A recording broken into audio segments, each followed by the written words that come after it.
Arsenal 2, Olympiacos 0. A very, very good win for Arsenal in the Champions League. This Arsenal side are on a very, very good level of confidence right now. And you have to say a large part of it is down to Martinelli. Scored a beautiful goal against Athletic Bilbao a few weeks ago. Of course, a huge goal against Manchester City as well to pull the game back and give Arsenal that confidence in the Newcastle game.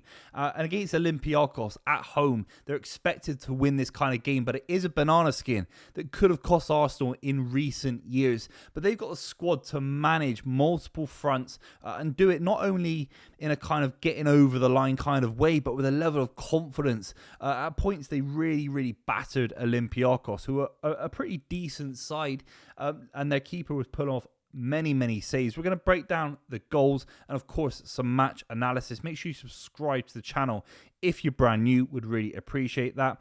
Martinelli scores in the 12th minute. It's a beautiful ball from Martin Ødegaard into Victor Gyökeres, who causes all sorts of havoc. And that's the big thing you have to say about Victor Gyökeres right now. Is that finesse that we saw at points for Sporting Lisbon, even for Sweden, there right now? No. I still think he's got a level of fitness and sharpness to get to. And then we're talking about his quality on the ball as well. Could still improve that kind of sharpness.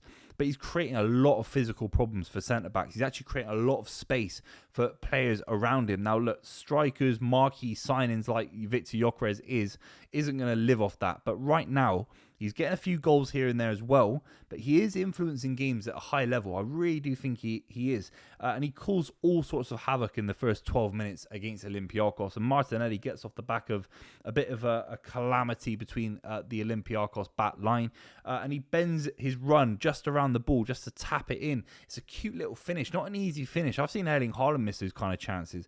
And Martinelli, I mean, he's in a great purple patch. The kind of purple patch I think a lot of Arsenal fans never thought anyone would see again, because maybe he wouldn't even be at the club. Martinelli is a very, very good finisher. He works hard for the side, and at points his decision making in the final third would be the thing that's let him down. But in recent weeks, he's actually improved massively, and this is a testament to signing high caliber footballers.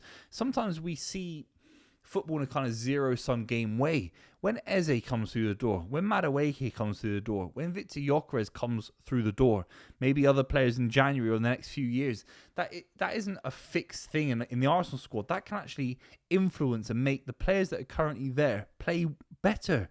We talk about if Ekitike is frustrated that Isak's come through the door. That's not how footballers should work. You should want to play with more talented players, and the whole level rises throughout the club.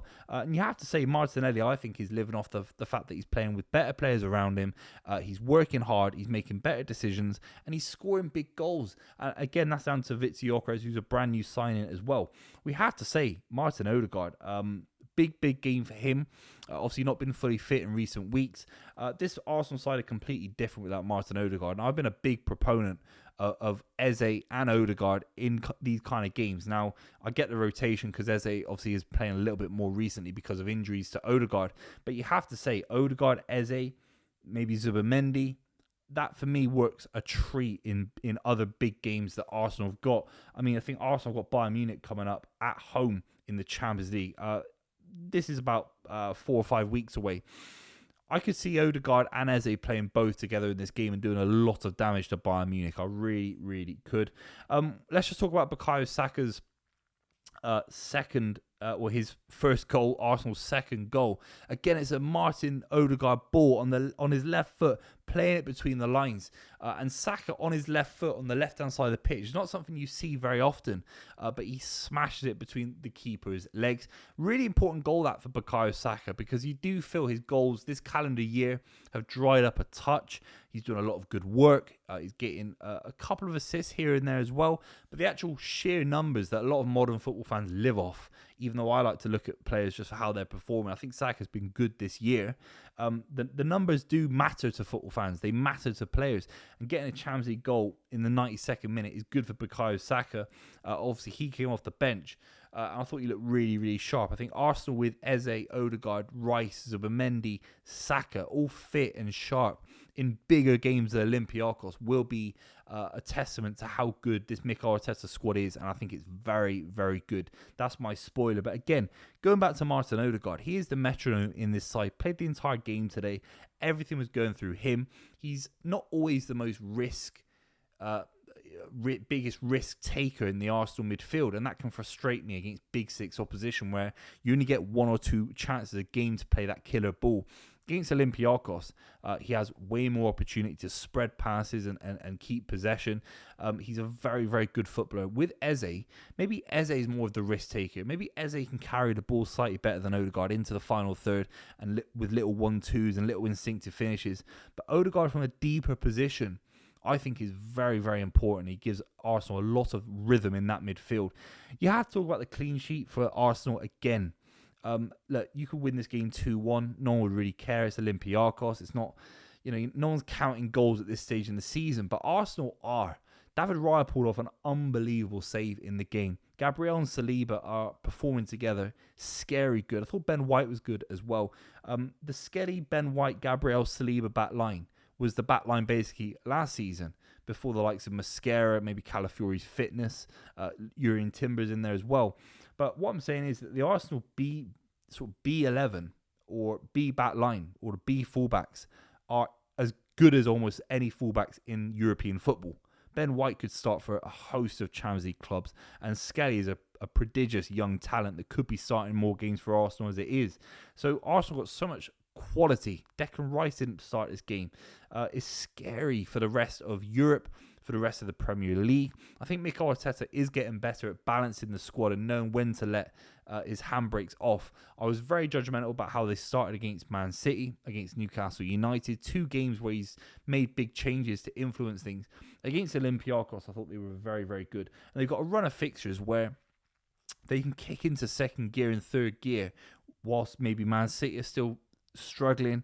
Liverpool certainly struggling. Look at these fixtures. West Ham, Fulham, Atletico at home, Palace, Brighton, Burnley, Slavia Prague, Sunderland, Tottenham and Bayern. Now Tottenham and Bayern are difficult. I think Tottenham is a lot easier than Bayern. But we could be looking at a lot of wins in a row here for Arsenal, giving them a very commanding position in the Champions League phase, and of course the Premier League as well. I think things are opening up for Arsenal. They keep the ball almost better than anyone else in the league. Their defence is far better than Man City, who are very, very porous. And their attack is far more settled, far less kind of experimented with than Liverpool is right now. Saka, Gyökeres, Martinelli. I think that's a very, very good front three in the next few weeks. I thought Olympiacos, bit of a tester to see how Ødegaard's performing, how Gyökeres can perform at home in these kind of games. I thought they all passed with flying colours. It was a very, very commanding, confident performance from Mikel Arteta. Look, bigger games than Olympiacos coming up. But ultimately, I think Arsenal got a pathway in the next few weeks to do a lot of damage, to get a lot of players up to full fitness and form going into that kind of December, January period. And Olympiacos could be the start of it. Very, very good win for Arsenal. Leave your comments down below. Make sure you subscribe. If you're brand new, leave your thoughts, and I'll see you very, very soon.